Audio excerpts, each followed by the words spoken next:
Dear student, you are most welcome to our educational channel mechanical Pandit. और मैं आपके प्यारे पांडे सर। आज जो है नॉन लीनियर वाइब्रेशन में हम लोग पढ़ने वाले हैं application of superposition principle to linear and non linear system. अब देखिए, जब हम आपको नॉन लीनियर वाइब्रेशन बताए थे, कौन सा नॉन लीनियर वाइब्रेशन सिस्टम, आप देख पा रहे होंगे नॉन लीनियर वाइब्रेशन सिस्टम में हमने काफ़ी कॉन्सेप्ट बताए थे। सबसे पहले तो यहाँ लीनियर इक्वेशन डेवलप होता है और यहाँ पर नॉन लीनियर इक्वेशन डेवलप होता है। इसके साथ ही हमने आपको बताए थे जब difference between linear and non linear system में, तो यहाँ cause is directly proportional to the effect, यहाँ पर नहीं होता है। एम्पलीट्यूड कम होता है, एम्पलीट्यूड ज़्यादा होता है। ठीक है, इसकी एनालिसिस आसान होती है, इसकी एनालिसिस टफ होती है। और जो काम का बात है वो ये है कि ये सुपर पोजिशन प्रिंसिपल को फॉलो करता है, कौन सा लीनियर सिस्टम आपका, और ये जो है नहीं करता है नॉन लीनियर सिस्टम में। यही चीज़ आज का जो है हमारा आज के वीडियो का, आज के लेक्चर का ये है कि application of superposition principal. Superposition principle क्या होता है? बेसिकली जब एक ही सिमिलर फैक्टर को आप सुपर इम्पोज करते हैं, ठीक है ना, जब एक साथ करते हैं। देखिए, हम लोग बोलते हैं ना कि 1+1 जो है 2 ही होता है, लेकिन जब व्यक्ति विशेष मिलता है तो 1 और 1 मिलकर के 11 हो जाते हैं, 2 नहीं होते हैं। कहने का मतलब क्या है कि भाव समझिए, ठीक है ना। दैट मीन्स कि जब आपका, अच्छा एक और सिस्टम आपको बताते हैं कि आप ब्रिज पर चलता है सैनिक, जब सैनिक चलता है तो क्या होता है, एक ब्रिज की अपनी फ्रीक्वेंसी होती है, और आप देखते हैं कि यहीं पर जब सैनिक चलता है तो उसकी अपनी एक फ्रीक्वेंसी होती है, और ये दोनों जब ऐड हो जाते हैं तो उसको सुपर इम्पोजिशन बोलते हैं, सुपर पोजिशन बोलते हैं।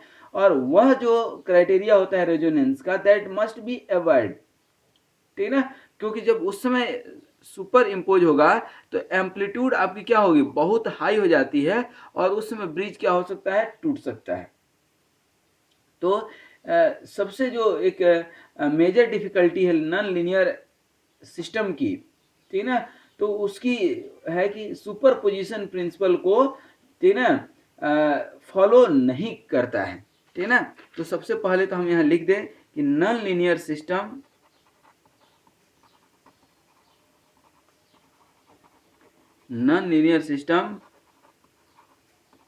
does not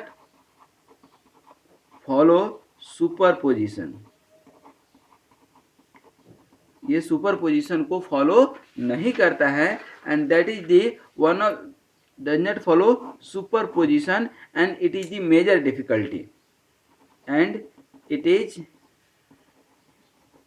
मेजर डिफिकल्टी, ठीक है ना, in non linear vibration system, ठीक है ना। Superposition principle does not hold true in case of non linear vibration system, ठीक है ना। अब लीनियर सिस्टम की यदि हम बात करें तो ये क्या है, आपका कोई मास है,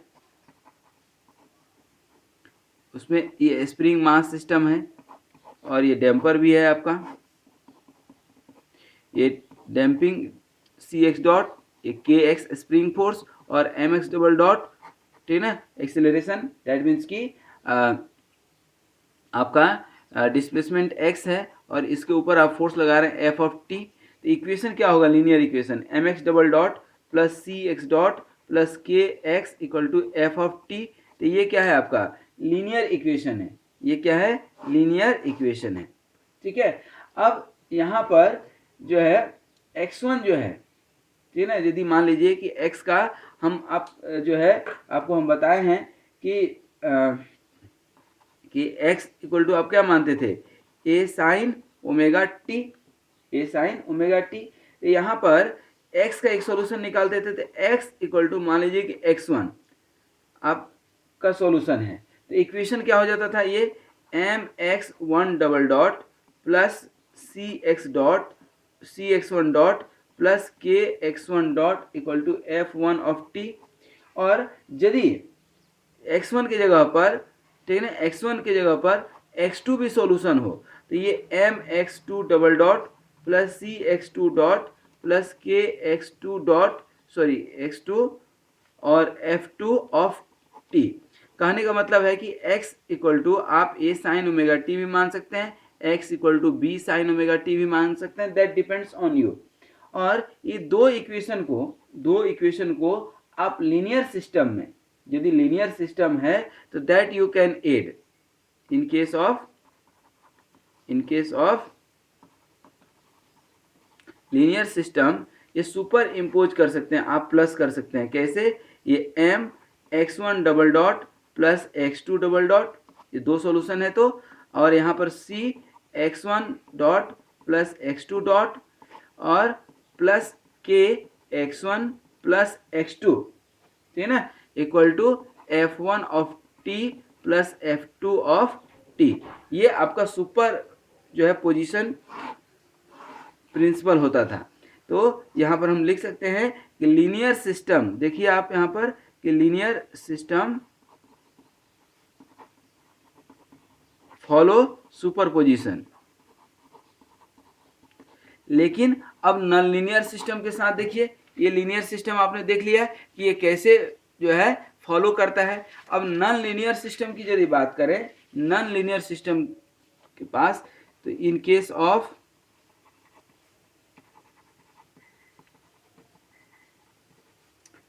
ऑफ नॉन लीनियर सिस्टम, अब नॉन लीनियर सिस्टम में क्या होगा, ध्यान दीजिएगा। अब यहाँ पर जैसा कि आपने यहाँ देखा कि यदि x1 सॉल्यूशन है इस इक्वेशन का, कैरेक्टरिस्टिक्स इक्वेशन का x1 यदि सॉल्यूशन है, x2 भी सॉल्यूशन है, तो x1 प्लस x2 भी सॉल्यूशन होगा। ये हमको समझ में आया, ठीक है ना। अब नॉन लीनियर सिस्टम में सबसे पहले इक्वेशन क्या बनेगा, तो इक्वेशन बनता है नॉन लीनियर इक्वेशन बनेगा। क्या बनेगा? नॉन लीनियर इक्वेशन बनेगा। तो क्या बनेगा, m x double dot plus आपका c1 एक्स डॉट प्लस यहाँ पर के एक्स क्यू इक्वल टू 0 मान लीजिए। ये आपका जो है नॉन लीनियर सिस्टम है, नॉन लीनियर सिस्टम का जनरल इक्वेशन है, जनरल या इसी को हम लोग क्या बोलते थे, कैरेक्टरिस्टिक्स इक्वेशन या इक्वेशन ऑफ मोशन, जो भी आप बोल लें। अब इसका सॉल्यूशन जो है, इसका जो सॉल्यूशन है, मान लीजिए x1 equal to 5(1) of t है और x2 जो है दूसरा जो सेकेंड सॉल्यूशन है f2 ऑफ t है। तो अब देखें कि यहाँ सुपरपोजिशन प्रिंसिपल होल्ड करता है कि नहीं।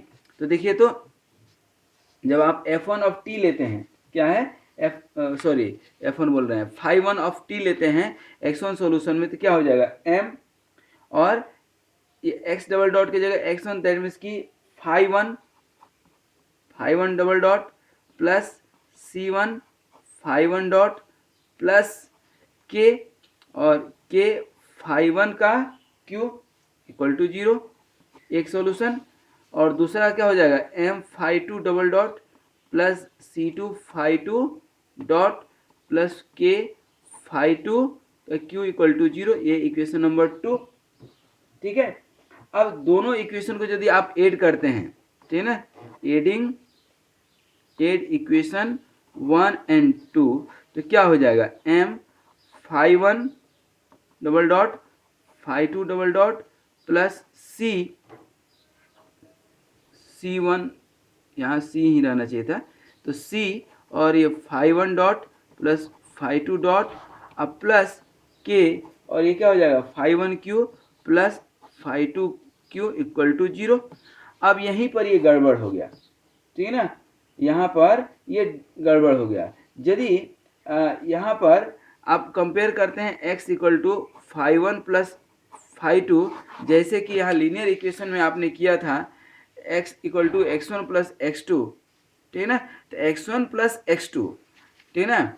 और यहाँ होना क्या चाहिए इक्वेशन m, ये पहला तो कंडीशन सही है, 5(1) double dot plus 5(2) double dot plus c और 5(1) डॉट प्लस 5(2) डॉट और प्लस k और 5(1) प्लस 5(2) का q इक्वल टू 0, ठीक है ना। अब यहाँ पर इस इक्वेशन में, यहाँ पर ध्यान दीजिएगा, इस इक्वेशन में और इस इक्वेशन में कुछ अंतर नजर आ रहा है आपको?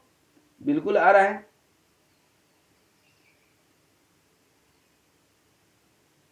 ठीक ना। तो इस इक्वेशन में ये लीनियर सिस्टम का जो है एग्जाम्पल था और ये नॉन लीनियर, तो ये जो है दैट मीन्स कि फाई वन, आप समझिएगा कि phi one plus phi two का Q will not be equal to phi one Q plus phi two Q. ऐसा होगा क्या? यहाँ पे यदि स्क्वायर में हो जाए, ठीक ना, phi one dot square plus phi two dot का square will not be equal to phi one dot plus phi two dot का whole square, that will not be equal to. तो ये सुपर पोजिशन प्रिंसिपल को क्या कर रहा है, जो है ओवर रूल कर रहा है। Hence we can say that कि superposition principle is not applicable to non linear system. यहाँ पर इन शॉर्ट यदि हम लिखना चाहें तो लिख सकते हैं क्या कि superposition principal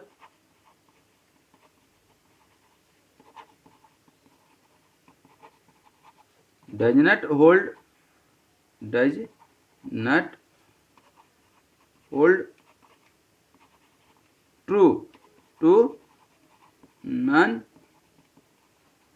linear system, does not hold true to non linear system.